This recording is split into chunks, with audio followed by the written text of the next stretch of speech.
As the world confronts President Donald Trump's America First protectionism, one product stands at the symbolic center of today's trade war: American flags made in China.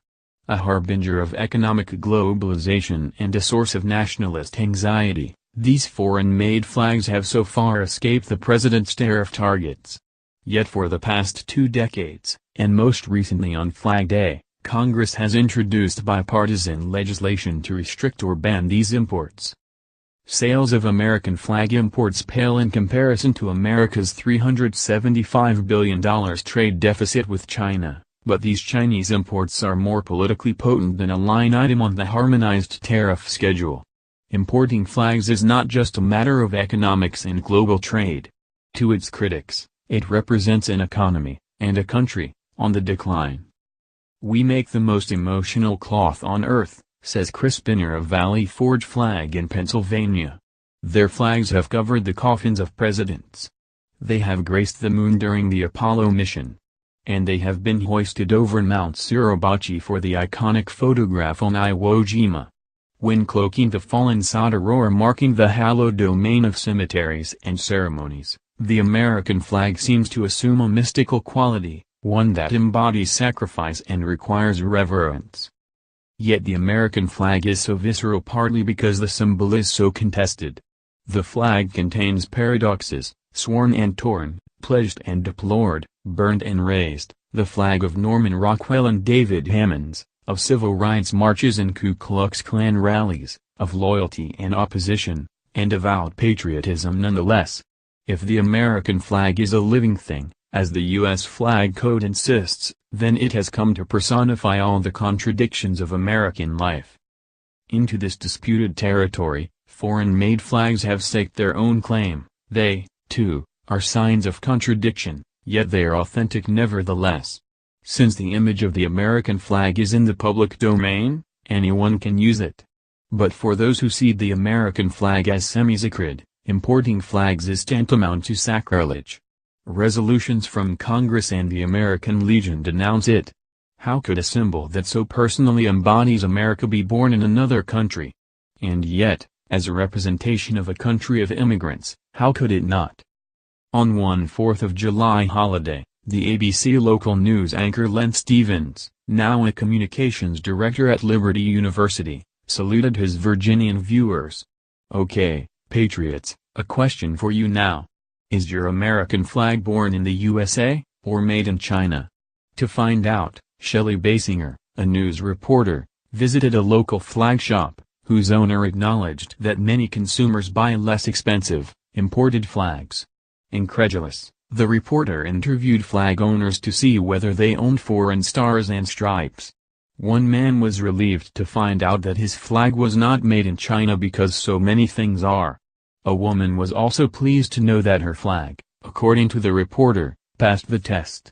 But another flag waver contritely insisted she had no idea hers was made in China. "If you're willing to spend a little more for the real deal," the reporter advised her viewers, "take the time to make sure it is." This is the populist, at times patronizing, rhetoric of a country unsettled by economic anxieties about China. Bipartisan bills that seek to ban American flag imports have been matched by criticisms spanning the political spectrum. "The flags we wave should not come from the country that has institutionalized slavery," opined the WND conservative political commentator Jane Chastain, seemingly unaware of how that criterion would disqualify America itself. Her sentiments, made a month after 9/11, were echoed a few months later in the progressive publication Salon. The American flag stands for, among other things, workplace liberty and decent pay for an honest day's work. Americans who buy flags made in China are saying that the promises of justice and equality underlying the stars and stripes are empty promises. Later, The New Yorker offered its own satirical take. On its 4th of July cover one year, a puckish rendition of Maoist-style propaganda appeared. It featured rows of Chinese proletarians resolutely gazing toward a future communist utopia, and sewing the American flag. In response to these foreign-made flags, politicians chose ire over irony. In 2001, Congress's first genuine American Flag Act intended to ban all American flag imports to the United States. It came in direct response to two foreign threats, the sudden spike in flag imports after 9/11, and China's recent ascension to the World Trade Organization. Ted Strickland, the bill's sponsor, first saw American flags made in China during a 9/11 remembrance ceremony on the steps of Capitol Hill.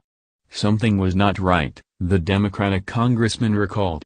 There we were, singing our allegiance to America and all the freedoms she represents while waving flags made in a nation that tramples on those same freedoms. To add insult to injury, those Chinese-made flags represented jobs that in all likelihood used to be American jobs. Strickland, a theology graduate and trade protectionist, later told me that support for American flags made in China was akin to what Dietrich Bonhoeffer called cheap grace. Cheap patriotism, he said, makes you feel good but requires nothing from you. The genuine American Flag Act never passed, and none of the subsequent All-American Flag Acts have gained enough support to ban federal purchases of foreign-made American flags. But state legislatures, including Arizona, Florida, Tennessee, Maryland, Massachusetts, and Wisconsin, have limited state purchases of the flag to U.S. manufacturers, while Minnesota has banned the sale of foreign-made American flags altogether. These measures, which might contravene current international trade agreements, extend from a long history of protectionism, including the Boston Tea Party. Although it has since become a model for today's populism, that famous Tea Party was also the precursor to the founding of a republic that soon welcomed what John Adams called the wild, extravagant, and romantic plan that foreign nations should be able to freely trade with America. Despite Americans' general commitment to international trade, the decision of whether to buy imports has never been a purely economic one. Underlying the opposition to foreign-made American flags is not only national pride, but also national animosity. Buy American is not just about putting America first. It's also about challenging America's rivals.